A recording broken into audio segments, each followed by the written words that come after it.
Hello friends, welcome to our channel cinema culture. मैं हूं आपका दोस्त धनंजय एंड फिर से मैंने एक हफ्ते की देरी कर दी एक और मलयालम जेम देखने में। Yes, I am talking about the last week released movie Vaazha, a biopic of billion boys. Usually I watch before going to the theaters, but this time for a change I wanted to go for this movie without watching any trailer and without knowing anything about it, जिससे कि मैं और अच्छे से experience कर सकूं movie को theatres में। And I did no mistake. ये मूवी फोकस करती है ऐसे 5 फ्रेंड्स के लाइफ को जो कि बिना किसी एम्बिशन के एंड केयरलेसली अपने लाइफ में मस्त हैं, but their parents have a lot of expectations from their children, especially their fathers.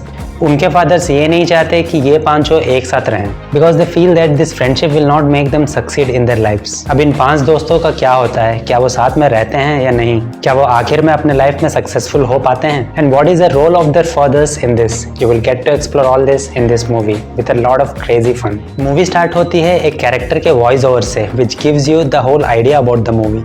3 तरह के स्टूडेंट्स होते हैं। पहले वो लोग जो अपना ड्रीम्स परस्यू करते हैं with determination and become successful. दूसरे वो लोग जो अपने पेरेंट्स के ड्रीम्स को फॉलो करते हैं, अच्छे से पढ़कर और अच्छा सा एक जॉब पाकर अपने पेरेंट्स की विश पूरी करते हैं। एंड तीसरे वैसे students who don't have any clue about their studies and their future. And ये मूवी ऐसे ही 5 दोस्तों की कहानी है जो कि तीसरे कैटेगरी ऑफ स्टूडेंट्स में आते हैं। अजू थॉमस, विष्णु, मूसा, अब्दुल कलाम एंड विवेकानंद, ये 5 लोग बेस्ट फ्रेंड्स हैं बचपन से एंड हमेशा एक साथ ही रहते हैं। And in the school they are the back benchers. School का हर एक एपिसोड एक एपिक सीन की तरह लगता है and it gives you so many nostalgia moments of your life. Most of the audience who were ever back benchers in their lives would definitely in boys से relate कर पाएंगे and जिस तरह की हरकत ये लोग करते हैं स्कूल में। One of the best moments of this movie is जब हर बार इन 5 की हरकत की वजह से इनके फादर्स को हेडमास्टर्स के सामने आना पड़ता है। I enjoyed every time when this fathers come together, because ये लोगों की हरकत सिर्फ स्कूल तक ही सीमित नहीं रहती, कॉलेज जाने के बाद भी रिपीट होते रहती है। What I liked about this movie is that the moment movie starts, you feel like that you are on a roller coaster ride with these characters and enjoying seeing them doing nasty things on the screen. Movie का first half काफी entertaining लगता है। You see these 5 boys friendship in school growing together, jealousy towards their classmate जो कि हर तरह से उनसे काफी better है, then college and the college life. So we get to see now these kids grown up and अभी adults बन चुके हैं, so they try some new things in their lives. Also movie काफी अच्छे से दिखा पाती है कि कैसे इस एज में ट्रू लव और फेक लव के बीच के डिफरेंस की समझ थोड़ी कम होती है। Director Anand Menon and writer Vipin Das, जिन्होंने जय जय है की स्टोरी भी लिखी है, they both successfully created a very strong screenplay in the first half which actually helps to elevate the whole second half of the movie which is yet to come.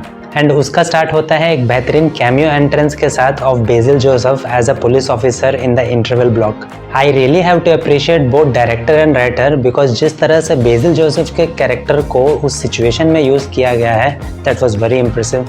And why I am appreciating that particular episode specially because उस situation में movie उतनी emotional नहीं हो जाती, बल्कि movie के tone को funny रखते हुए भी it was so thought provoking. जैसे ही मूवी सेकेंड हाफ में पहुंचती है after the cameo appearance of Basil Joseph, it just changes the tone of the movie and becomes emotional and even उन इमोशंस को भी काफी अच्छी तरीके से प्रेजेंट किया गया है स्क्रीन पर। अब आप उन इमोशन से एंड कैरेक्टर से इसलिए इतने अच्छे से कनेक्ट कर पाते हो बिकॉज आपको भी वो सिचुएशंस काफी रियलिस्टिक लगते हैं। सेकेंड हाफ में हम ये देखते हैं ये 5 दोस्त जो कि अभी लगभग 26-27 साल के हो चुके हैं, बट बिना किसी काम के ही घर में बैठे हुए हैं। And because of this we get to see कि कैसे कैसे सिचुएशंस फेस करने पड़ते हैं फैमिली को और उनके पेरेंट्स को। By the end of the second half we get to see कि कैसे बाप और बेटे अपनी गलती रियलाइज करते हैं for the situation they are in right now.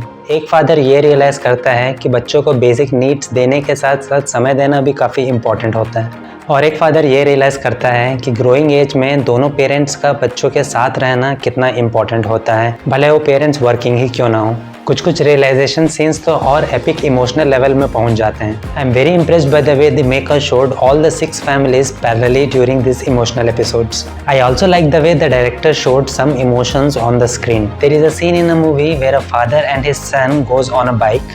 Father गाड़ी चला रहा है और बेटा पीछे बैठा हुआ है। अब पीछे बैठे हुए बेटे को पता कैसे चलेगा कि उसका बाप सामने रो रहा है, जब उस बाप के आंसू के छींटे उसके पीछे बैठे हुए बेटे के गाल पर पड़ती है। That scene was awesome and I got goosebumps while watching it. I also like the character called Maya, जो कि ये चाहती है कि वो भी लड़कों की तरह एक अच्छा सा जॉब करे और अपने बीमार फादर का ख्याल रखे, बिकॉज उनकी हमेशा से ये ख्वाहिश थी कि काश उनका एक बेटा होता जो कि लेटर स्टेज में उनका ख्याल रख सकता।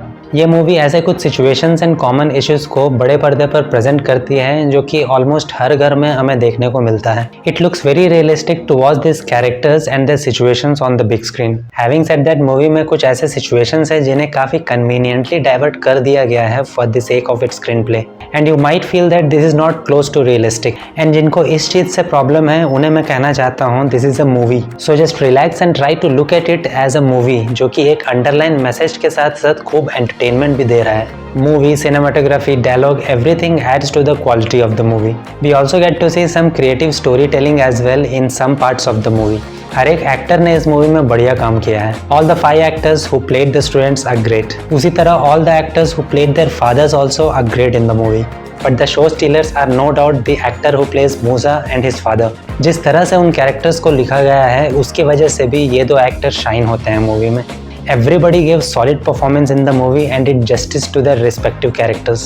So finally ये मूवी प्रेजेंट करती है एक ऐसे कॉमन एंड यूनिवर्सल प्रॉब्लम को जो कि हमेशा हमें पेरेंट्स और बच्चों के बीच दिखाई देती है। वो ये कि बच्चे हमेशा एक कांस्टेंट प्रेशर में अपनी ज़िंदगी जीते हैं most of their young life, और वो प्रेशर होता है पेरेंट्स का और कुछ कुछ सिचुएशन में सोसाइटी का। All the parents want their children to become what their parents desire, या तो डॉक्टर बनो या इंजीनियर बनो या तो अपना बिजनेस संभालो।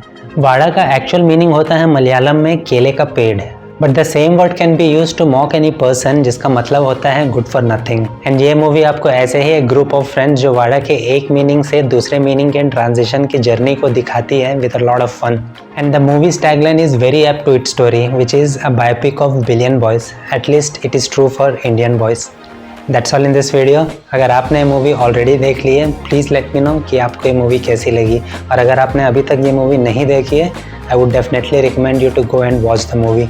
और अगर आपको ये मूवी रिव्यू पसंद आई then please consider giving a thumbs up, and if you really like this kinds of detailed movie reviews to watch then please do subscribe the channel. See you in the next video, till then take care, bye.